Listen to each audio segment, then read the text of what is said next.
اعوذ باللہ من الشیطان الرجیم بسم اللہ الرحمن الرحیم الصلاۃ والسلام علیک یا سیدی یا رسول اللہ وعلی ازواجک و اصحابک و آلک یا سیدی یا حبیب اللہ۔ الحمدللہ لاہور شہر سے یہ 89 نمبر پروگرام ہے، 89 نمبر المسیح عیسیٰ بن مریم علیہ السلام اور 9/11 کے عنوان پر۔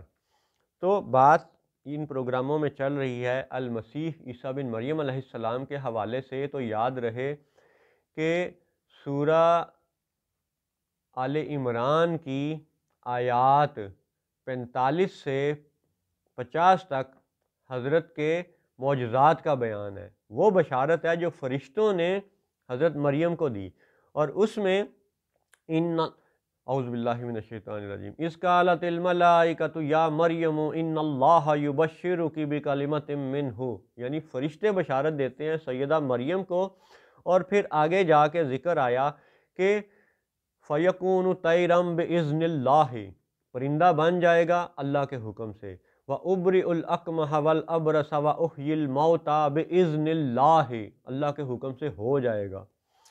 ٹھیک ہے، تو فرشتے بشارت دیتے ہوئے کہتے ہیں بِإِذْنِ اللہ، اللہ کے حکم سے یہ ہو جائے گا۔ اور سورۃ المائدہ کی آیت 110 میں جب انہی معجزات کا ذکر ہے میدان حشر کے اس پیرائے میں، تو وہاں پہ فرمایا گیا کہ وَإِذْ تَخْلُقُ مِنَ الطِّينِ كَهَيْئَةِ الطَّيْرِ بِإِذْنِي، یہ پرندہ بن گیا تھا بِإِذْنِي، میرے حکم سے، یہ ہو چکا ہوا ہے، ماضی کا ذکر ہے حشر میں۔ فَتَنْفُخُ فِيهَا فَتَكُونُ طَيْرًا بِإِذْنِي، اللہ کے حکم سے، اللہ خود فرماتا ہے بِإِذْنِي، میرے حکم سے، وَتُبْرِئُ الْأَكْمَحَ وَالْأَبْرَصَ بِإِذْنِي، میرے حکم سے، اللہ براہ راست خطاب فرما رہا حضرت عیسیٰ سے میدان حشر میں۔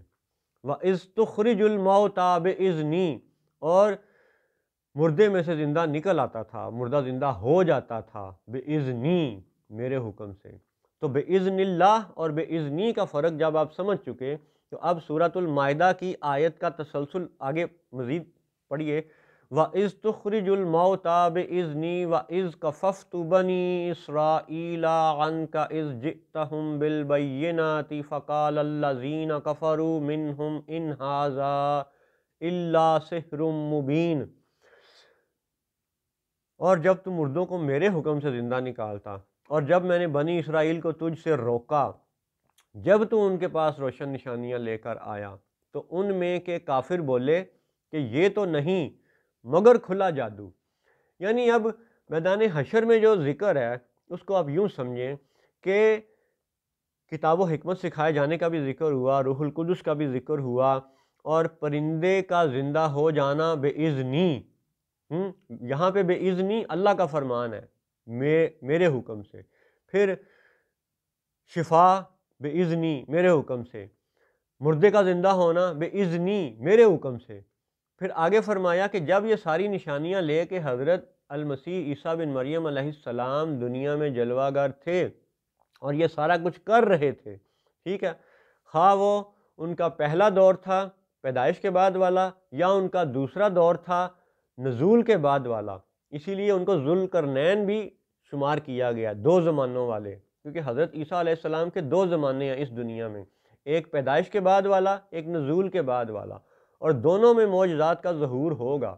اور جب ظاہر ہوا اس پہلے دور میں، ٹھیک ہے، تو اس کا ذکر یوں کیا گیا کہ جب حضرت نے وہ ساری نشانیاں دکھائیں تو کافروں نے کیا کہا، فقال الذین کفروا، تو کافر بولے منہم، جو ان میں سے تھے، ان ھذا الا سحر مبین، کہ یہ تو نہیں مگر کھلا جادو، یعنی پرندے کا زندہ ہونا وہ جادو شمار کرتے رہے، مردے کا زندہ ہونا وہ جادو شمار کرتے رہے، بیمار کا شفا یاب ہو جانا وہ جادو شمار کرتے رہے، ٹھیک ہے، کون؟ فقال الذین کفروا، کافر لوگ، ٹھیک ہے۔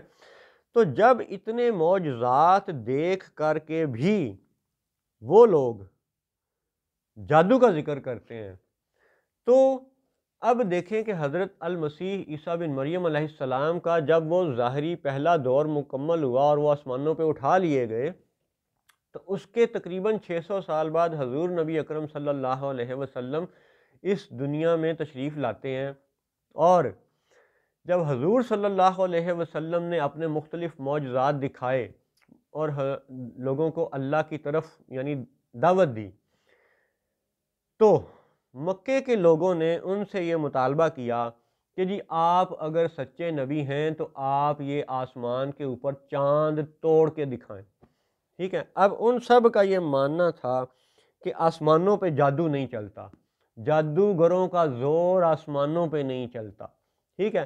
ٹھیک ہے کہ وہ ایک لمبا موضوع ہے، ایک ان کی جو معاملات ہیں کہ وہ جن وغیرہ جاتے ہیں آسمان سے خبریں لینے کے لیے، پھر ان کو شہاب ثاقب مارا جاتا ہے اور وہ آگ کا شعلہ پڑتا ہے ان پہ، قرآن و حدیث سے ایک تفصیل ہے، ٹھیک ہے۔ لیکن اوپر ان کا جادو نہیں چلتا، ان کا زور نہیں چلتا اوپر۔ اسی لیے جو حضرت موسیٰ علیہ السلام کے زمانے میں جادوگروں کا ذکر تھا کہ وہ بڑے عروج پہ تھے، وہ رسیاں ڈالتے تھے تو سانپ دکھائی دیتی تھیں، یہ ایسا ان کا معجزہ جادو تھا، ٹھیک ہے۔ معجزہ حضرت موسیٰ کا یہ ظاہر ہوا تھا کہ انہوں نے لکڑی کا عصا ڈالا تو وہ بھی سانپ بن گیا، بڑا اژدہا بن گیا اور چھوٹے سانپوں کو کھا گیا۔ تو ظاہری دیکھنے میں ادھر بھی رسی سے سانپ نظر آیا، ادھر بھی لکڑی کے ڈنڈے کا عصا مبارک کا اژدہا یعنی سانپ بن گیا، تو دیکھنے میں یہ بھی سانپ، دیکھنے میں یہ بھی سانپ، تو پھر جادو اور معجزے کا فرق کیسے پتہ چلے گا؟ فرق حزب الشیطان کا اور حزب اللہ کا کیسے پتہ چلے گا؟ وہ فرق انشاءاللہ پہلے بھی بیان ہوا، آئندہ بھی بیان ہوگا کہ یہ فرق اللہ کی ذات کی نسبت سے واضح نہیں ہوگا، یہ فرق انبیاء و صالحین کی نسبت سے طے ہوگا، واضح ہوگا، ظاہر ہوگا، اور ایمان والوں کی تقویت کا باعث بنے گا، ان کی قوت ایمانی میں اضافے کا سبب بنے گا۔ انشاءاللہ اس پہ مزید بات ہوگی۔ ابھی آپ یہ دیکھیں کہ جادو بھی ایک یعنی عجیب الخلقت اور خارج العادت چیز ہوتی ہے، اور معجزہ بھی عادت سے ہٹ کے ہوتا ہے۔ لیکن یہاں پہ آپ دیکھیں کہ جب حضرت المسیح عیسیٰ بن مریم علیہ السلام نے اپنے معجزات دکھائے تو ان کو جادوگر کہا گیا۔ ان ھذا الا سحر مبین، یہ کہا تھا کنہوں نے؟ فقال الذین کفروا، کافروں نے۔ اور یہاں پہ مکے میں کیا ہو رہا ہے؟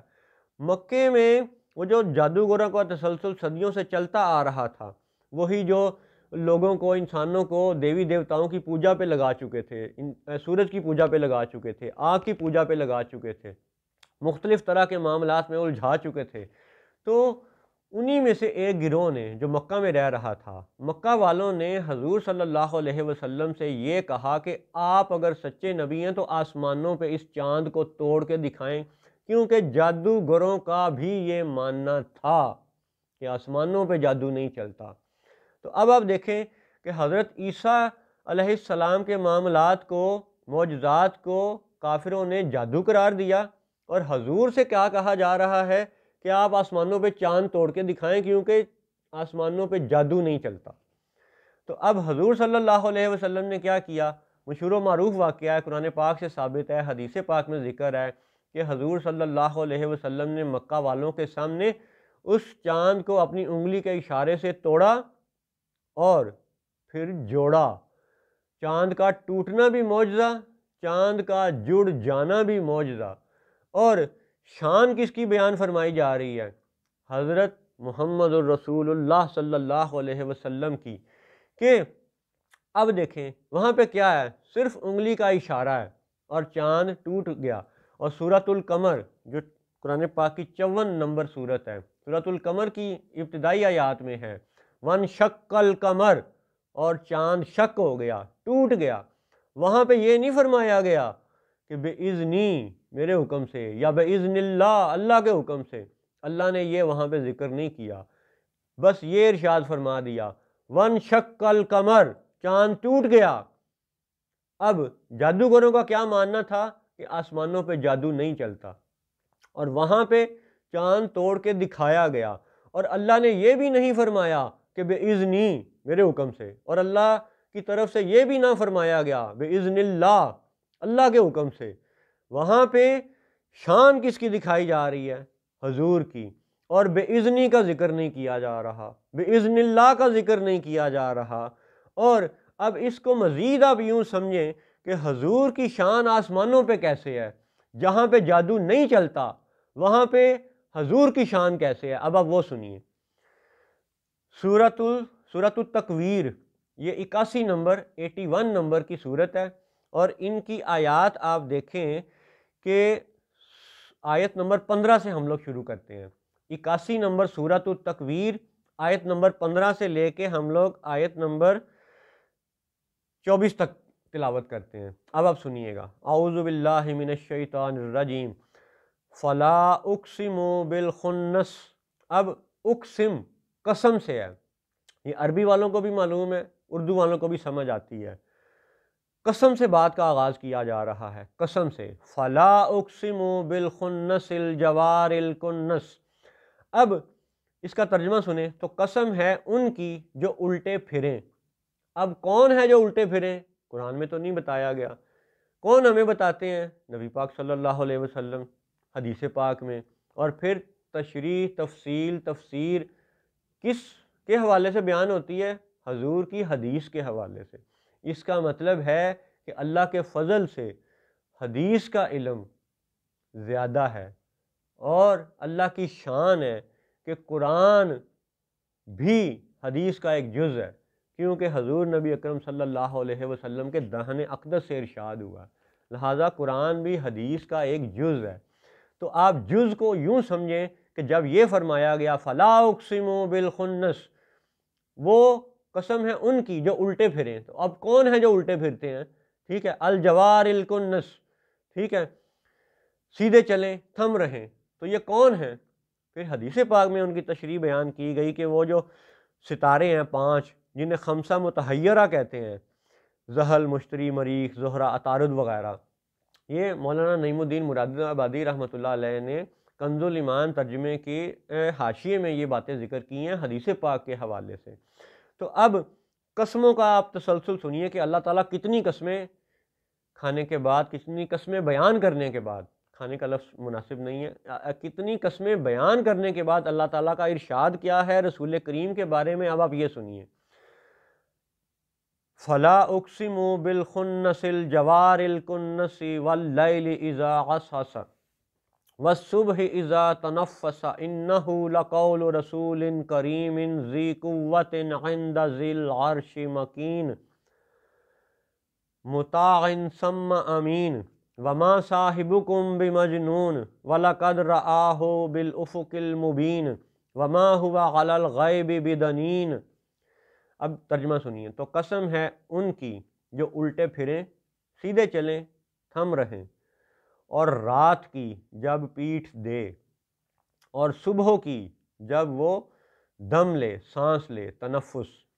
انہ لقول رسول کریم، بے شک یہ عزت والے رسول کا قول ہے، ذی قوت، جو قوت والا ہے، عند ذی العرش مکین، مالک عرش کے حضور، یعنی اللہ کی بارگاہ میں اگر کوئی قوت والا ہے، عزت والا ہے، تو وہ کون ہے؟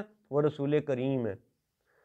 مطاع ثم امین، وہاں آسمانوں میں اس کی اطاعت کی جاتی ہے، ان کا حکم مانا جاتا ہے۔ اب آپ سمجھیں، وانشق القمر، انگلی کا اشارہ کیا، چاند ٹوٹ گیا۔ کیوں ٹوٹ گیا؟ کیونکہ قرآن پاک یہ گواہی دیتا ہے، مطاع ثم امین، کہ اس امانت والے کی تو وہاں پہ اطاعت کی جاتی ہے، یعنی آسمانوں پہ بھی ان کا حکم چلتا ہے۔ اسی لیے جب وانشق القمر فرمایا گیا تو نہ بِإِذْنِ اللہ کہا گیا، نہ بِإِذْنِی کہا گیا، جو کہ حضرت عیسیٰ کے معجزات پہ فرمایا گیا بِإِذْنِ اللہ، بِإِذْنِی، لیکن حضور کے معاملے میں یہ فرمایا گیا ذی قوت عند ذی العرش مکین مطاع ثم امین وما صاحبکم بمجنون، اور تمہارے صاحب مجنون نہیں ہیں۔ وَلَقَدْ رَآهُ بِالْأُفُقِ الْمُبِينِ، اور بے شک انہوں نے اسے روشن کنارہ پر دیکھا۔ یہ ایک الگ موضوع ہے، شاندار ہے، نعت ہے۔ وَمَا هُوَ عَلَى الْغَيْبِ بِدَنِينَ، اور یہ نبی غیب بتانے میں بخیل نہیں ہے، بخل نہیں کرتے، غیب کی خبریں بتاتے ہیں۔ اب یہ دیکھیں کہ حضور صلی اللہ علیہ وسلم کے ظاہری زمانے سے لگ بھگ 600 سال پہلے وہ لطیف مخلوق، وہ نوری مخلوق، فرشتے جو نظر ہی نہیں آتے ہیں ہمیں آنکھوں سے، وہ سیدہ کو بشارت دیتے ہیں، تو حضور وہ غیب کی خبر بھی ہمیں بتاتے ہیں۔ اور پھر حشر میں جو گفتگو ہوگی وہ حشر میں ہوگی، لیکن حضور ہمیں اس دنیا میں بتاتے ہیں۔ اسی لیے فرمایا گیا کہ یہ وہ رسول کریم ہے کہ جو غیب بتانے میں بخیل نہیں ہے۔ اب جو نبی ماضی اور مستقبل دونوں کی غیب کی خبریں ہمیں عطا فرما رہے ہیں، تو جب وہ یہ فرمائیں کہ یہ عیسیٰ روح القدس ہیں، یہ کلمہ کی شان میں بھی ظاہر ہوں گے، یہ روح القدس کی شان میں بھی ظاہر ہوں گے، یہ دجال کو قتل کریں گے، یہ خلافت قائم کریں گے، ان کے کافر ہلاک ہو جائیں گے، ان کے اتباع کرنے والے ان کے منکروں پر غالب آ جائیں گے الی یوم القیامہ، اور یہ مقربین میں سے ہوں گے۔ تو جب حضور صلی اللہ علیہ وسلم یہ سب کچھ اپنے دہن اقدس سے ارشاد فرما رہے ہیں، تو ہمارا ایمان ہے کہ یہ ہو کے رہے گا، کیونکہ قرآن کے بارے میں اللہ تعالیٰ کا یہ فیصلہ ہے، اِنَّهُ لَقَوْلُ رَسُولٍ کریم۔ تو اب یہ رسول کریم کا قول ہے اور یہ پورا ہو کے رہے گا انشاءاللہ تعالی۔ السلام علیکم ورحمۃ اللہ وبرکاتہ۔